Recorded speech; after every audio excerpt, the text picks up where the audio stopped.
Hello everyone, नमस्कार साथियों। Judiciary wings के यूट्यूब चैनल में आप सभी का स्वागत है। तो आज आज मैं आया हूँ एक बहुत ही महत्वपूर्ण जजमेंट लेकर आप लोगों के लिए। ये जजमेंट है छत्तीसगढ़ हाई कोर्ट का।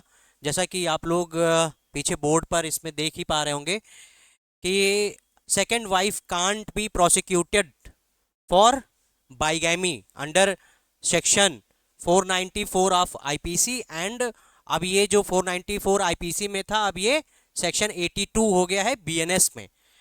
तो ओवरऑल इसका तात्पर्य ये है कि अगर कोई हस्बैंड कोई हस्बैंड है, कोई आदमी है जिसकी पहले से शादी हो चुकी है, और वो किसी ऐसी महिला से या किसी ऐसी स्त्री से शादी करता है जिसकी अ, अ, शादी नहीं हुई थी पहले, तो वो बाईगैमी के लिए लाइबल नहीं है। ये ऑनरेबल हाई कोर्ट का ऑब्जर्वेशन था, उसी पर आधारित ये जजमेंट है। ये जजमेंट आप लोगों के लिए बहुत ही इंपॉर्टेंट है। देखिए, जो आम जीवन में भी लोग हैं उनके लिए भी, साथ में जो कहीं ना कहीं अगर लॉ में या विधि में रुचि रख रहे हैं तो उनके लिए भी ये इंपॉर्टेंट जजमेंट है। अगर आप तैयारी भी कर रहे हैं, अगर आप पीसीएसजे की तैयारी कर रहे हैं या किसी इंटरव्यू वगैरह के लिए, या फिर अगर आप प्रैक्टिस भी कर रहे हैं ऑनरेबल हाई कोर्ट में, या फिर आप लोअर कोर्ट में, तो आपको कहीं ना कहीं इस जजमेंट का बहुत ही अच्छा एक कहेंगे कि एक मार्गदर्शन मिलेगा। साथ ही साथ में आप अपने केस में भी इस चीज़ को मेंशन कर सकते हैं, आपको फ़ायदा भी मिलेगा। तो ये छत्तीसगढ़ हाई कोर्ट का जजमेंट है, जिसको मैं बताता हूँ कि क्या कोर्ट का ऑब्जर्वेशन क्या था, कोर्ट का जजमेंट फिर क्या आया। कि जो सिंगल जिससे शादी होती है, किसी भी कोई आदमी जो पहले से शादी कर लिया है, अगर वो दोबारा मतलब अपनी शादी में रहते हुए किसी दूसरी महिला से शादी करता है जिसकी शादी नहीं हुई है पहले, तो वो बाईगैमी के लिए उसके ऊपर चार्जेस नहीं लगेंगे। चलिए अब देख लेते हैं कि ये जजमेंट कहता क्या है। ठीक है,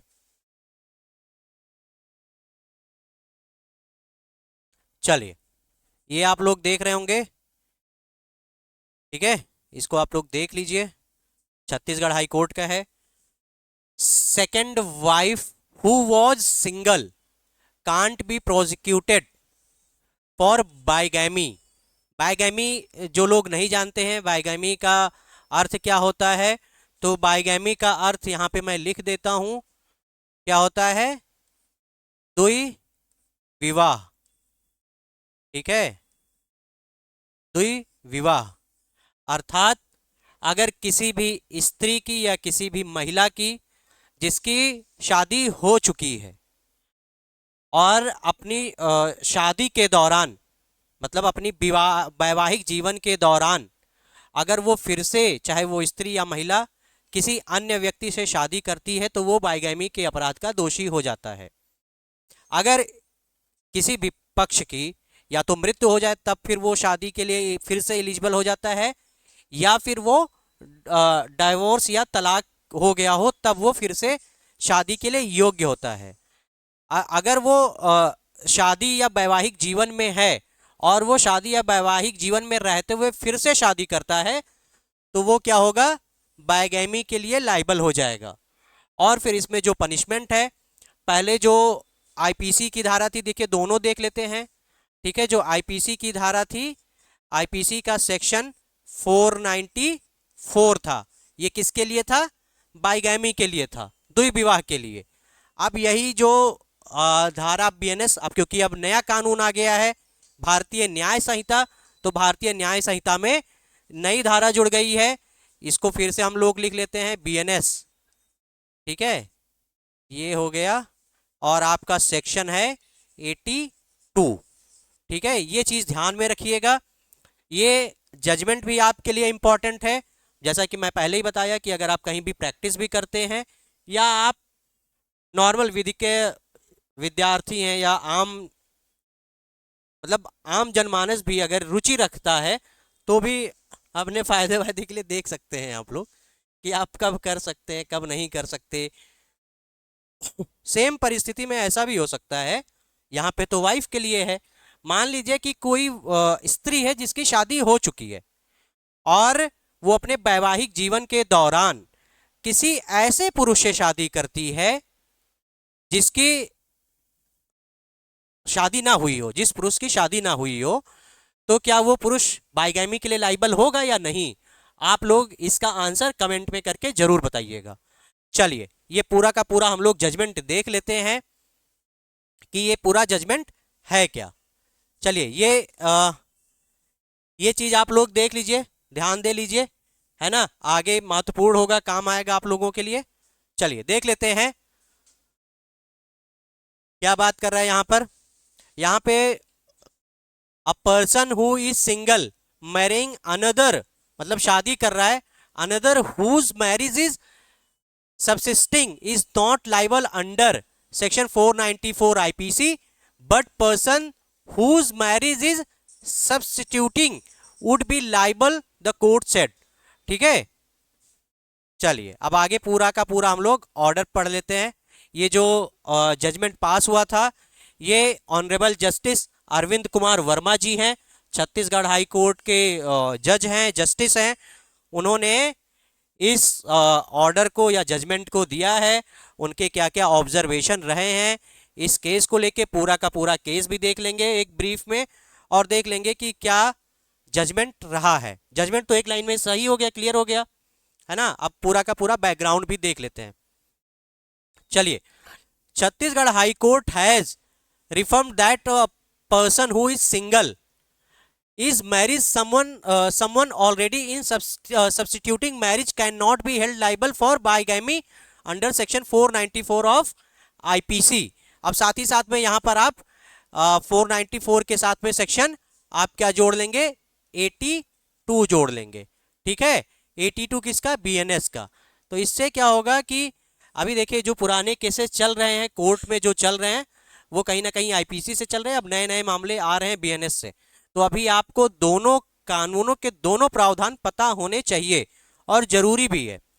ठीक है, चलिए, instead only the spouse whose first marriage is still valid can be prosecuted under this provision. ये जो बेंच थी वो क्या थी, सिंगल बेंच थी, ऑनरेबल जस्टिस अरविंद कुमार वर्मा जी की थी बेंच। उन्होंने ऑब्जर्व किया कि the law explicitly criminalise bigamy individual whose marry again during the subsistence for their first marriage। ठीक है, केस का बैकग्राउंड थोड़ा सा हम लोग देख लेते हैं। केस का बैकग्राउंड क्या है, केस का बैकग्राउंड ये है कि एक आदमी होता है, ठीक है, जो एक्यूज्ड हस्बैंड था, उसकी शादी कब हुई थी, 2006 में हुई थी। ठीक है, और शादी के बाद में एक लड़की भी हुई थी, एक बच्ची भी हुई थी 2009 में। However, she alleged that her husband and his family began subjecting her to cruelty and eventually ousted her from other matrimonial home due to his second marriage। मतलब एक चीज यहां पर और भी निकल कर आई है कि अगर अभी एक और भी जजमेंट आया था कि अगर कोई हस्बैंड है और उसकी वाइफ उस पर क्रुअलिटी का चार्जेस लगाती है, तो मान लेते हैं कि हस्बैंड, उसमें जो था कि हस्बैंड का क्या था, किसी के साथ में रिलेशनशिप था, उसकी कोई गर्लफ्रेंड थी, तो क्या गर्लफ्रेंड को वाइफ इसमें पार्टी बना सकती है या नहीं, या मतलब कि उसको कोर्ट प्रोसिक्यूट कर, मतलब क्या प्रोसिक्यूटेड कर सकता है कि नहीं, तो नहीं कर सकता है, क्योंकि गर्लफ्रेंड होना, गर्लफ्रेंड परिवार का हिस्सा नहीं होती है, उसमें सीधे सीधे क्या है, पति या पति के नातेदार जो होते हैं, जो रिलेटिव्स होते हैं, उनके द्वारा क्रुअलिटी होती है। बट या जब कोई प्रेमिका होती है, गर्लफ्रेंड होती है, तो कोई वैधानिक उनका क्या कहेंगे, महत्व नहीं होता है। ठीक है, तो वो क्रुअलिटी के लिए भी चार्ज नहीं किए जाएंगे। सेम मैटर यहां भी है। The complainant later discovered that her husband had married another woman. The petitioner in May 2011 without obtaining divorce, बिना divorce लिए क्या किया, when her attempts to lodge FIR failed, she filed complaint against her husband, the second wife and two others। जो second wife थी उसके खिलाफ में और दो और लोगों के खिलाफ में। Based on this complaint a criminal case was registered under section 498A and 494 of 494 bigamy हो गया एंड 34 किसका हो गया, कॉमन इंटेंशन। 498A क्रुअल्टी हो गया, 494 बाइगैमी हो गया और 34 कॉमन इंटेंशन की बात हो गई। चलिए, द पिटिशनर पिटिशनर कौन थी यहां पे, उसकी जो वाइफ थी, जो सेकंड वाइफ थी। भाई वही तो वाइफ ही तो मतलब जो दूसरी शादी हुई थी वो गई थी कोर्ट ना। Move the trial court arguing that she could not be prosecuted under section 494 of IPC. The provision only applies to individual who is remarrying while their first marriage is still in effect. मतलब जो मैं वही बात बता रहा था कि वैवाहिक जीवन में अगर कोई रह रहा है और वो फिर से शादी कर ले रहा है तो वहां पर बाइगैमी होगा। बट यहां पर जो वाइफ थी उसकी तो फर्स्ट मैरिज थी, सॉरी, तो उसकी क्या थी, ये फर्स्ट मैरिज थी, वो पहले सिंगल थी, उसकी कोई शादी नहीं हुई थी। However the trial court rejected her discharge plea and prompting her approach to the high court. ठीक है, उसके बाद वो हाई कोर्ट जाती है तो हाई कोर्ट का क्या ऑब्जर्वेशन आता है, हाई कोर्ट कहती है कि द की legal question before the court was whether complaint under section 494 of IPC could not be maintained against the second wife। जो सेकंड वाइफ के अगेंस्ट में जो 494 का एलिगेशन है वो क्या है, क्या नहीं हो रहा है, मेंटेनेबल नहीं है ना, मेंटेन नहीं हो रहा है। किसके अगेंस्ट में, सेकंड वाइफ के अगेंस्ट में। इसी आधार पर कोर्ट ने क्या कहा कि जो सेकंड वाइफ है वो उसको प्रोसिक्यूट नहीं किया जा सकता, किसके लिए, बाइगैमी के लिए। तो ये केस आप लोग पूरा का पूरा ध्यान में रखिएगा। इस केस का पीडीएफ आपको टेलीग्राम पे भी मैं शेयर कर दूंगा, आपको वहां भी मिल जाएगा और आप इसका ये जजमेंट पूरा का पूरा डाउनलोड कर लीजिएगा और इसको आराम से बैठ के पढ़िएगा, ठीक है, क्योंकि ये आपके लिए बहुत ही महत्वपूर्ण होगा।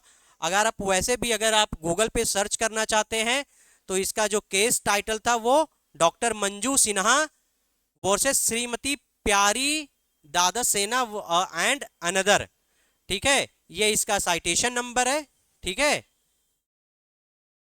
इसको भी आप गूगल पे आप डाल के आप सर्च कर सकते हैं, ठीक है।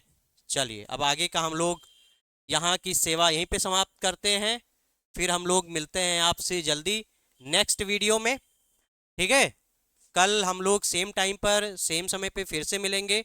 तब तक के लिए आप वीडियो को शेयर कर दीजिए, सब्सक्राइब कर दीजिए और कल हम लोग टीपीए की जो क्लास छुट्टी थी उसको हम लोग कर लेंगे। बहुत बहुत धन्यवाद।